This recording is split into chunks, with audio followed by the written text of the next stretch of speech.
Well, for generations, farming and primary production have been the key pillars of the Taranaki economy, with a thriving and diverse rural sector that sustains over 10,000 jobs. However, farmers are continuing to look for ways to ensure the environmental, economic and social well-being of their communities is continuously looked after.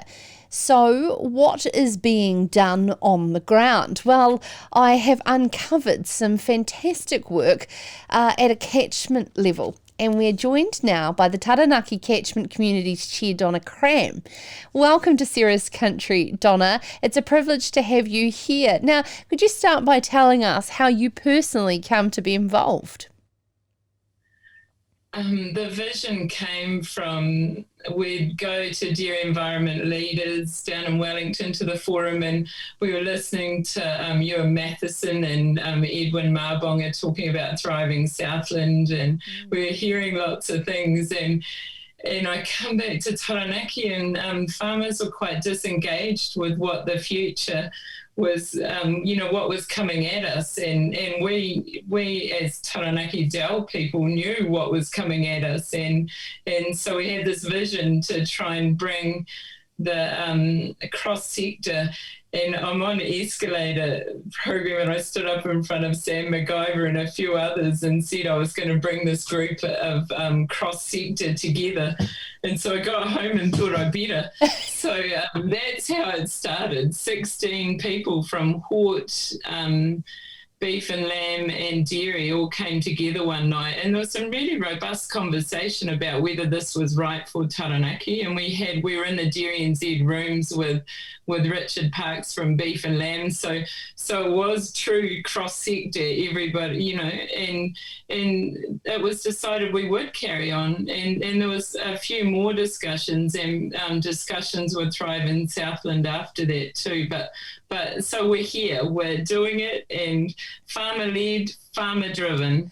That's fantastic, because I was actually going to ask you if there was inspiration from Thriving Southland, and effectively for those who are listening or watching, there is catchment groups, individual rivers whereby communities come around them. They're called a catchment group, but there has been this new concept of an umbrella group to actually be that conduit between MPI funding and the challenges individual catchment groups face, and to see this roll out across Taranaki, but not only just from a dairy perspective, but across sector, is amazing, Donna.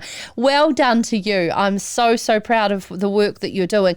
But I really would love to talk around, how far farmers in Taranaki have come in embracing the concept of catchment groups.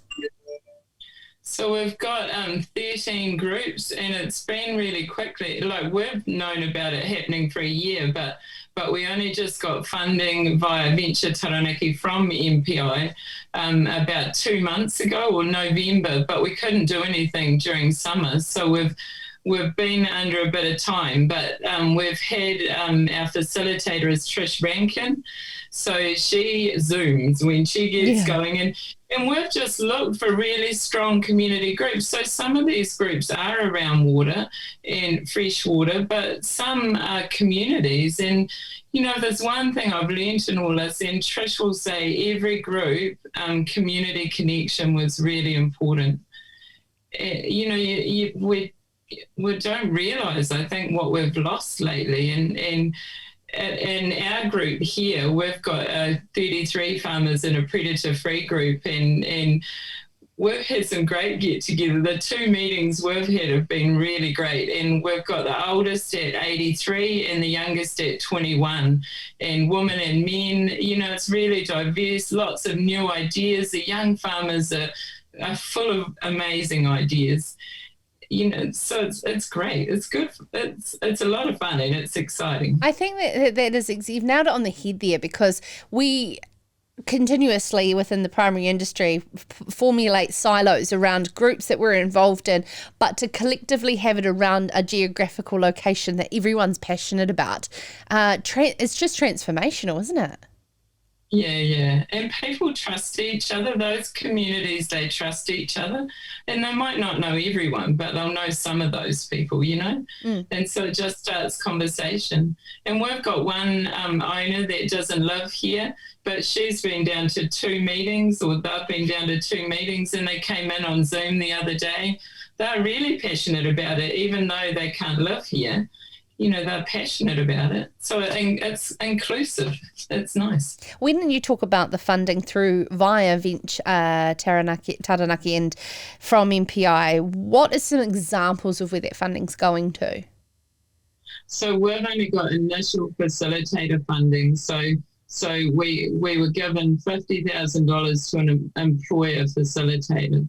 And because I didn't have those skills, Sarah, and we have the most amazing facilitator, but don't tell the rest of New Zealand. But and so that's how it's began, and it's about so Trish goes into that community group and she talks about she asks them what are the opportunities, what are the challenges, what would you like your community to look like, and what are the strengths in your community? Because we've got lots of skills in these communities. And so when the groups start answering these questions, then so much comes out. And then in the second meeting, she'll formulate a plan with them. And that's the plan that will, in the end, go to MPI. And hopefully they'll see the merit in helping us with this. It's absolutely incredible, and I liked how you were discussing there about every single group wanted to have more community connection, community involvement. What does it look like where it's bringing rural and urban together around a similar area, similar conversation, and an understanding with each other? So I'm just thinking, so the warrior group, I think they've got sort of a mix. Most of the groups aren't that mix of urban rural, but I know Warrior, they were talking, so they're doing things like getting, Liam's trying to get internet at the local cricket club, croquet club, so that they can all go and watch rugby together. And he's trying to get a coffee machine. I mean, these sound really simple things, but where there used to be the pub and everyone went for a beer, now everyone goes for a coffee. But, so it's changed. But I know Rata Pico, they were talking about lifestylers as well, and around the lake, and how they could all work together to make it a greater place, a nicer place to be. Oh. It's so inspiring, and it definitely is so fitting to be on this program. You guys are making some incredible change, and I just wanted to highlight just about the work that yourself and Trish are doing. What has been those elements, particularly for you personally, Donna, to realise that you have the ability to make change? One person doesn't make. I think it's just connections. And if I wasn't in Federated Farmers and Taranaki Dairy Environment Leaders, this couldn't have happened. But I've had backing from both, and the president of Feds, Mark Hooper, he's just kind of helped me all the way, because I'm quite new as well, and so I've had really good support, and Dairy NZ, and some people from there, and Beef and Lamb, and it's just about connecting with people, and when we find that we need something, who do we need to connect with to get that, or who do we need to connect with who to help them? I think that's what it's about. So my why is about connecting communities, but values based. Just good, honest. You're saying open hearts, open minds. Well, that's what I try to do as well. Oh, thank you, Donna, for bringing that up. And even just within the last 12 months, how far we have come, and how the connection through story is really making a huge difference. I really genuinely appreciate everything that you are doing, Donna Cram. You are doing an amazing job. Donna there is the chair there of the Taranaki Catchment Communities. And of course, as I always say on this show, if there's anyone anyone that's inspiring you'd like me to make that connection with you that could help speed up a project you're working on, just get in touch with me, Sarah at sarahscountry.com. Oh, nice boots. Yeah, thanks. They're new.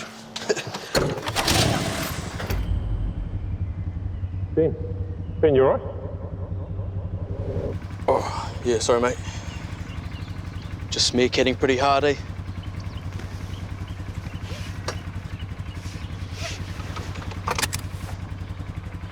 Yeah.